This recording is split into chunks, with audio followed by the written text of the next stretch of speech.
안녕하십니까. 오늘은 눈꺼풀에 조그만 혹이 생겨서 왔다는 환자들에 대해서 조금 고민해서 또 봐야 될 것도 있고 뭐 여러 가지가 있습니다. 근데 이제 놓치기 쉬운 분들 이런 걸 한 케이스 정도만 보려고 합니다. 며칠 전에 저희들 그 성형외과 모임에 가서도 또 똑같은 케이스를 또 가지고 또 얘기도 하고 했었는데 일반적으로 이제 그냥 편하게 쉽게 그냥 뭐 이거 별거 아닙니다 이렇게 했는데, 혹시나 또 다른 병들이 나왔을 때 이제 어떻게 얘기할 건가 뭐 그런 얘기도 있고 뭐 여러 가지 그때 얘기가 많이 나왔었습니다. 환자분이 66세 여자 환자분인데 요거 이렇게 눈꺼풀 눈썹 있는데 메스가 있다고 왔습니다. 그래서 그냥 언뜻 보기에는 그냥 동그랗고 뭐 시스트 같기도 하고, 근데 실제로 이제 건드려서는 뭐 안에 시스트 물이 나오진 않으니까 메스 같습니다. 그래서 이제 요거를 이제 바이옵시 요것만 띄는 거죠. 그 익시전을 바이옵시를 하는 거죠. 대부분 그렇게 했을 때 이제 일단은 뭘 의심할 수 있는가 이런 거를 이제 고민을 해봅니다. 제일 여기서 이런 형태로 제일 많이 오는 게 일단 제일 1번으로 생각해야 될 것이 니부스죠. 니부스가 제일 이런 형태로 제일 많이 옵니다. 니부스라고 해서 꼭 색깔이 뭐 어떻게 짙게 나오고 하지는 않습니다. 니부스는 이제 뭐 제일 처음에 태어났을 때부터는 니부스가 있지는 않습니다. 근데 한 애들일 때부터도 있고, 또 어떤 눈에 띄지가 않는데 또 약간 이제 젊은 사람들이 있어서 약간 눈 주변이 그냥 시큼시큼하게 시작합니다. 플랫하게 시작하다가 이제 그걸 인식하고 뭐 그걸 직접 그때는 뭐 손을 보지는 않죠. 그래서 처음에는 그렇게 지켜보다가 이제 나이가 조금 들면서 그게 이제 조금 더 볼록해지기 시작합니다. 그 부위가. 그리고 이제 나이가 더 많이 들면은 거기 이제 색깔이 빠지면서 전체적으로 더 볼록해져서 이제 나이가 드신 분들은 이게 볼록하니까 이제 보기 싫어서 잘라낸다 이렇게 많이 오십니다. 평평할 때는 새까맣고, 평평할 때는 젊을 때는 이게 파야 되니까 그때는 뭐 없애겠다 이런 생각을 하고 오시는 분은 별로 없고요. 대부분 이제 이런 경과를 겪습니다. 그래서 이거를 뭐 꼭 뭐 수술해야 할 건 아니지만 어쨌든 처음에는 이렇게 있다가 점점 인터럴 더말로 들어가 버리죠. 그래서 이때는 보통 이제 나이가 들어서 이제 수술하면은 조직 검사 명의 인터럴 더말 니부스 이렇게 많이 나오게 됩니다. 이것도 뭐 표로 보면은 똑같은 얘기입니다. 이제 태어났을 때는 뭐 없다가 이제 나이가 들면서 정션할, 그리고 이제 색깔이 이제 조금 점점 옅어지고 불룩해집니다. 인트라 더말 니부스처럼 이렇게 됩니다. 그래서 이제 나이가 덜 신분에서 볼록하게 나왔다. 색깔이 꼭 다 있지 않으니까 대부분 뭐 니부스 이렇게 보통 봅니다. 그래서 환자들한테 왔을 때도 약간의 색깔이 남아 있을 수도 있어서 그냥 점 같습니다 이렇게 그냥 제거하면 됩니다. 아니면 뭐 그냥 둬도 됩니다 이렇게 많이 얘기하는데, 여기 이제 젊을 애 때는 이렇게 있다가 점점 이제 약간 볼록해진 느낌도 있으면서 색깔도 왔다 갔다 조금 더 짙어질 수는 있습니다. 그러다가 이제 나이가 확 들면 이제 더 안으로 불룩해지면서 이렇게 색깔이 없어지죠. 눈썹은 보통 이제 여기 눈썹은 같이 나 있는 경우가 많습니다. 그래서 대부분 이제 니부스 이렇게 얘기하고 점입니다. 그래서 쉽게 뭐 설명하게 됩니다. 이거는 뭐 꼭 당연히 이제 니부스니까 양성이니까 꼭 치료를 해야 될 필요는 없죠. 근데 될 수 있으면 제거할 때 이제 전체적으로 좀 깊이 다 제거해 주는 게 좋고요.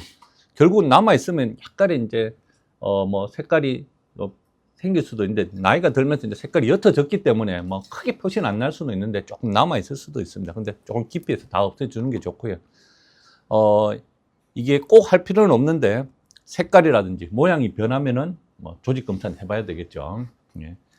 그리고 봐야 될 게 베잘셀 카시노마가 이런 형태로 종종 옵니다. 그래서 이게 모스트 커먼한 그 카시노마 중에 하나인데 로우리드 쪽에 제일 많이 오고요. 그리고 제일 일반적으로 센트럴 얼서레이션이 같이 오기 때문에 이렇게 오면은 구분하기는 좋습니다. 얼서레이션이 있으니까 이거는 캔서 같다 이렇게 얘기할 수는 있는데, 실제로 얼서레이션이 없는 경우도 한 번씩 많이 옵니다. 주변에 이제 텔란지액타시아가 같이 있다고 하는데 그것도 뭐 자세히 보지 않으면 그게 잘 보이지가 않거든요. 그래서 뭐 여러 가지 이제 특징적으로 캔서의 특징을 다 닮아갈 수도 있지만 아닌 경우도 많아서 약간 피그멘티드도 될 수도 있습니다. 그래서 니부스하고 굉장히 막 헷갈리는 경우도 많습니다. 당연히 통증은 없겠고요. 근데 여기서는 눈썹은 잘 나질 않는데 간혹가다 이제 가장자리 쪽으로 조금 나 있는 경우가 또 헷갈릴 수가 있어서 진짜 이게 니부스인가 베잘셀 칼시노마인가 헷갈리는 경우가 있습니다. 이렇게 그냥 얼서레이션이 오면은 그냥 뭐 아무 생각 없이 그냥 이건 뭐 캔서입니다 이렇게 얘기할 수 있는데 이런 게 아닌 경우, 왜냐하면은 로컬라이즈 돼 있고 이렇게 아주 포칼하게 있는 게 75%인데 그 중에서 노듈라 타입이라든지 시스틱 형태로 와 있는 것도 많거든요. 얼서레이션이 흔하긴 하지만 그래도 이렇게 있는 경우가 많아서 한 번씩 우리가 이제 볼 때, 얘기할 때 조심스럽게 얘기해야 될 면은 있습니다. 이런 쪽은 뭐 흔하진 않는데 디퓨즈하게 이렇게 쭉 뭐 구분이 안 되게 이렇게 돼 있는 경우도 있고요. 뭐 멀티포칼처럼 이렇게 돼 있는 경우도 있습니다. 이렇게 이것도 얼서레이션 이렇게 형태가 오면은 금방 구분은 되는데 뭐 이렇게 그냥 둥그렇게 와보면은 이게 실제로 이제 베잘셀인지 구분하기가 조금 쉽지가 않거든요. 이렇게 이제 이게 밑에 스클레로시스로 이렇게 쭉 퍼져 있는 경우도 있긴 한데 이런 경우는 흔치 않습니다. 이 두 경우가 이렇게 많이 흔하게 많이 오죠. 그래서 조직 검사학적으로는 우리가 제일 많이 하는 게 페리페럴 팰리세이딩, 이렇게 가장자리 확대해서 보면은 가장자리를 이렇게 쫙 줄 수 있는 것처럼 이런 게 조직 검사상으로 보이는데 우리가 뭐 꼭 알아야 되는 건 아니지만 조직 검사를 했을 때 이런 형태가 나오면은 베잘셀 칼시노마입니다. 베잘셀 칼시노마의 특징은 메타가 잘 안 됩니다. 거의 안 됩니다. 주변적으로 아주 슬로우하게 자라고 주변적으로만 쪽쪽 이렇게 커지는 가는 병이라서 충분히 다 잘라내기만 하면은 뭐 크게 뭐 걱정할 그런 병은 아니기 때문에 확실하게 이제 다 잘라낸다 하는 개념만 있으면 됩니다. 그래서 만약 진단이 나오면은 왕창 다 잘라내야 되겠죠. 리드 부위를. 그리고 스킨을 다 잘라내고 극한다고 해서 뭐 범위를 굉장히 넘어서서까지 할 필요는 없고요. 범위가 넓으면 이제 이렇게 스킨 그래프트를 해야 되지만 그거 아니면은 충분히 이제 잘라내는 것만 해도 충분합니다. 뭐 이거 말고 또 이렇게 생긴 게 슈바노마도 이렇게 올 수도 있는데 요거는 요 그림은 아닌데 슈바노마도 거의 비슷합니다. 슈반셀의 정식에 의해서 그것도 어차피 비나인이라서 뭐 그것도 크게 신경 안 써도 되는데 그건 조금 드물죠.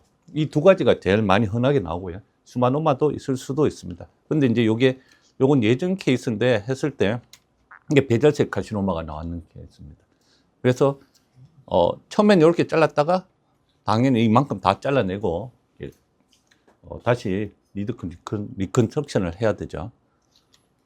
이것도 우리 병원에서 있었던 케이스인데 이때는 뭐 환자분이 눈썹이 찌른다고 하는데 눈썹 찌르는 거 일렉트로 하려고 그거 하고 요 밑에 뭐 점 같은 게 하나 있는데 이것도 같이 떼주세요 해서 네, 점 같네요 하면서 가지고 여기만 그냥 쏙 도려냈습니다. 그냥 쉐이빙 하듯이 어차피 니부스 하는 것처럼 그렇게 했는데 하필 이게 또 베잘셀 칼시노마가 나왔습니다.